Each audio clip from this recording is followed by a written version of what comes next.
Hello, beautiful, blessed people. I know I'm on my midnight ramble. However, I've got to say, I just keep thinking about the sights and the sounds of Ghana. And on my first trip, I've got to share just the sights and sounds that are constantly in my mind. I remember when we landed in the airport in Accra, the first time I went, I had this sense of nervousness when we were told we landed and we could get off. I was nervous yet excited.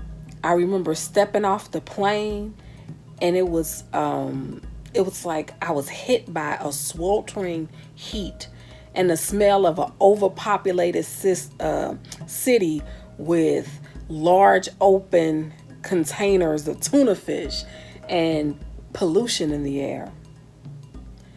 I didn't mind because I'm in the motherland. So I'm just grateful and happy to be there. But I remember that experience. I remember walking through the airport and just hearing and observing all of the different languages that were being spoken and just wishing that I could speak a little bit of a language, any kind of language other than just English. I ran into one of Ghana's largest movie stars at the time. I'm not going to say largest, but he was a very popular movie star, Majid Michelle, and could not believe that he was willing to take a picture with me.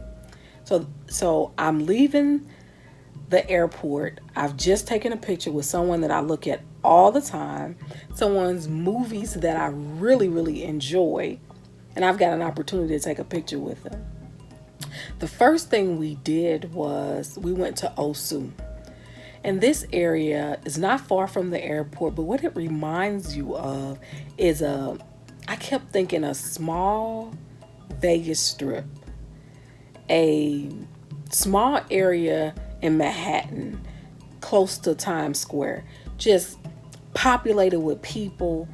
On the sides as we were driving, you saw little stands and people were purchasing various items, sunglasses, jewelry, clothing on the streets in this area called Osu.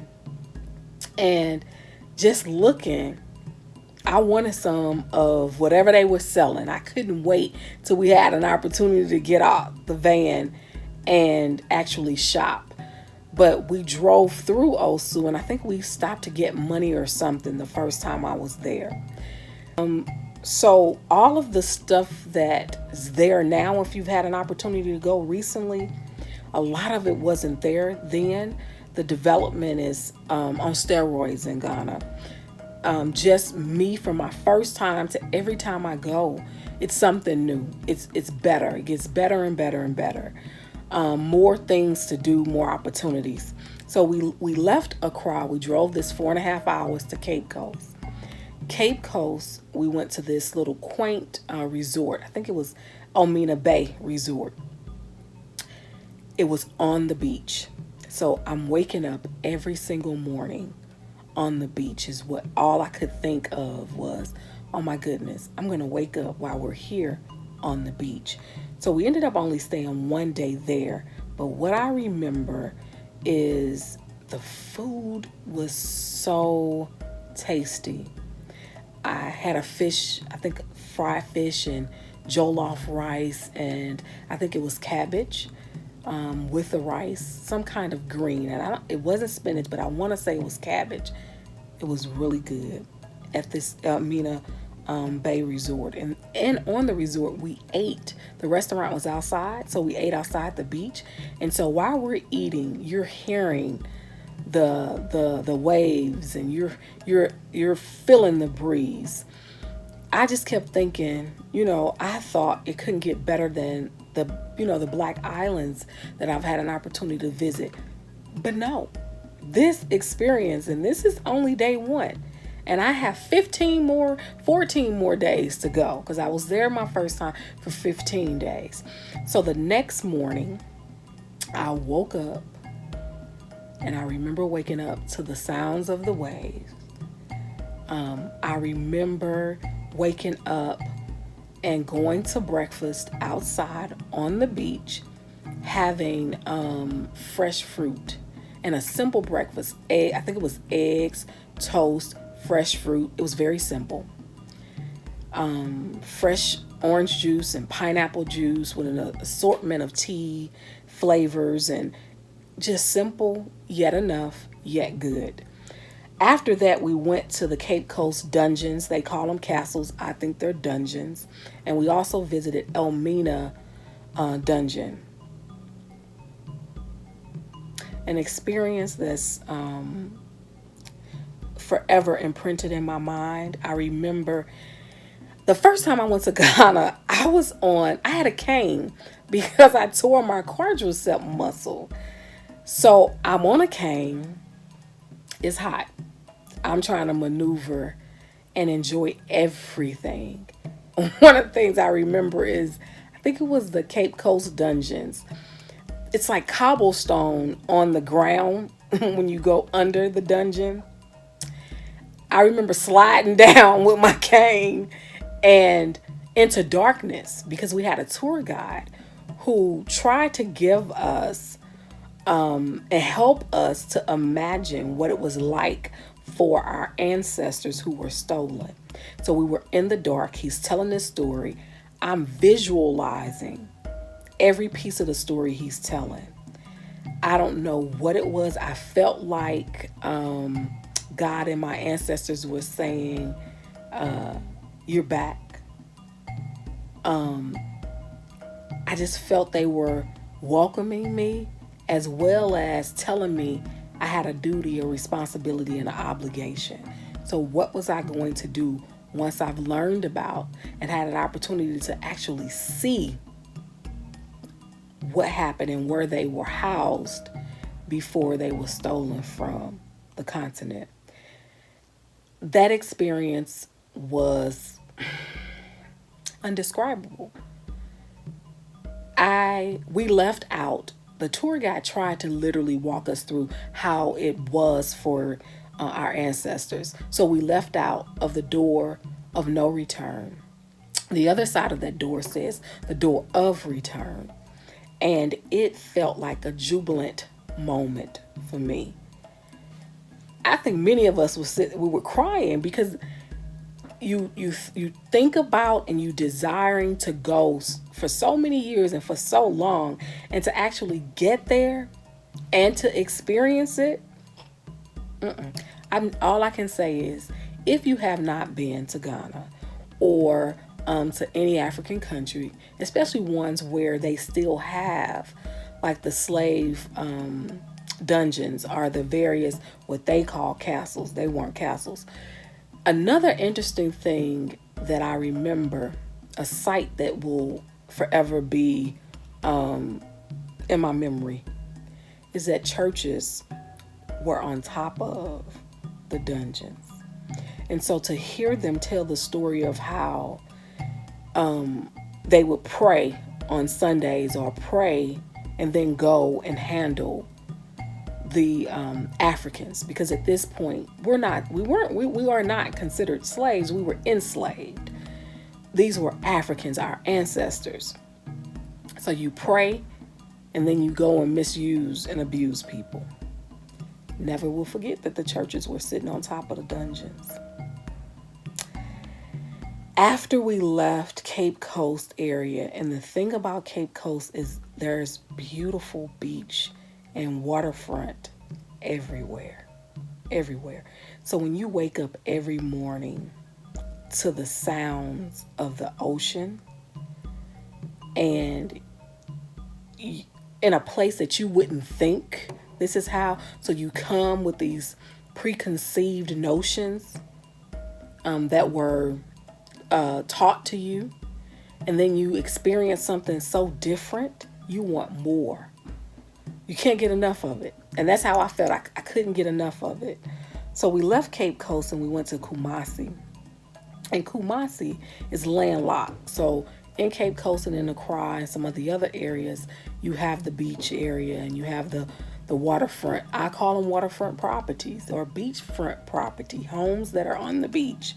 Kumasi is not that because it's landlocked. But here is what a sight and a sound that I couldn't believe I would see. Kumasi has a an open air market, and that market is really like a Compton swap meet on steroids or a flea market on steroids. It's like a million people out moving, and they are moving quickly. They are moving quickly. Now keep in mind, I told you I'm on a game. So while I'm looking at this with excitement, I'm in my mind thinking, how in the heck am I gonna maneuver through this crowd of people? It looks like a million people. I'm gonna maneuver through this crowd on top of handle this cane and make sure that I don't fly down this hill. But I I was able to do it a little bit. Didn't go far. I went to the market because I was told Kumasi has very good shea butter, which is true. I always, when I go to Ghana, I usually get my shea butter in Kumasi. There's something about, it seems fresher to me and the texture. And I heard the northern part of Ghana is you can also get good shea butter, and I haven't been north yet. But in Kumasi, I got excellent shea butter and some other things from the market. I remember this. This is another site to remember. Remember, we're in Ghana, an African country. There is a picture. No, there's a statue. Not even a picture. It's a statue of Jesus. He's white with long dark hair. He's holding what appears to be a soccer ball with the African continent on it and a Ghanaian flag. I'm like, okay, we in an African country with a white Jesus holding what looks like a soccer ball with an outline of the African continent and a Ghanaian flag. So then it just reminds you again of what happened. You know, we were all colonized by somebody that didn't look like us. And we are still upholding those same images. Like the last maybe 3 days before I left to go home, and Accra was like being in a mini city, a mini New York, a mini Chicago, even, if you will, one of our major cities. You know, it was live. It was lit, for real. We went to a live band. We went to hear a live band, and I think it was we went to hear live music a couple of nights, and we had dinner at these places, and it was packed. And it was in I think two of the places was in East Legon.